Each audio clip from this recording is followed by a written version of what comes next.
আজ সিলেট বিভাগ মালিক শ্রমিক কর্তৃক আন্তঃ দাবি নিয়ে আমাদের মত বিনিময় সভা উপস্থিত হয়েছেন বিভিন্ন সিলেট বিভাগের বিভিন্ন মালিক সমিতির নেতৃবৃন্দ, শ্রমিক ইউনিয়নের নেতৃবৃন্দ উপস্থিত হয়েছেন, ব্রাহ্মণবাড়িয়া মালিক সমিতির নেতৃবৃন্দ, শ্রমিক ইউনিয়নের নেতৃবৃন্দ, বাংলাদেশ সড়ক পরিবহন মালিক সমিতির কার্যকারী সভাপতি এম এম আফেদ ভাই উপস্থিত হয়েছেন, বাংলাদেশ সড়ক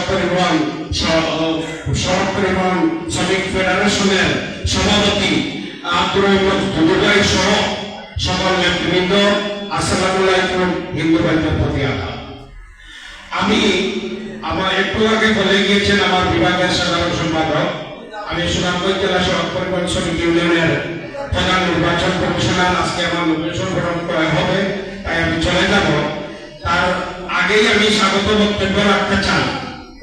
বাংলাদেশের প্রেক্ষাপট যে অবস্থানে আমরা রয়েছি, আমাদের মালিক শ্রমিক পরিবহন একটা শিল্প, এই শিল্পকে ধ্বংস করার পায় তারা চলতেছে। তাই আমাদের আর্তবা দাবি রয়েছে, সেই দাবি সম্বন্ধে যেগুলো রয়েছে আমরা হযরত শাহজালালের মাটি থেকে আন্দোলন কর্মসূচি শুরু করেছি, শেষ পর্যন্ত বাংলাদেশের টেকনাফ থেকে তেতুলিয়া পর্যন্ত ছড়িয়ে গেছে।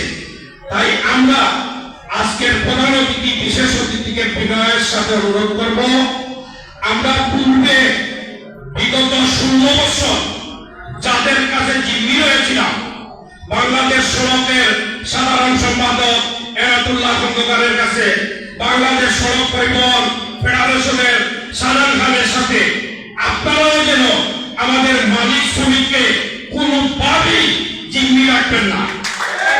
মালিক শ্রমিকদের দাবি নিয়ে, এই শিল্পকে বাঁচানোর দাবি নিয়ে আপনারা আমাদেরকে ছায়া দিয়ে রাখবেন। আমরা দাবি আদায় করার জন্য আমরা পরিবহন শ্রমিক রাজপথে আসি, রাজপথে থেকে আমাদের আন্দোলন করে আমাদের দাবি আদায় করে দেব ইনশাআল্লাহ। আমাদের উপরে সরকার যে আইন করেছে, সেই আইনটা হলো ফ্যাসিস্ট সরকারে করেছিল, কিন্তু ফ্যাসিস্ট সরকার 2018-2023-এ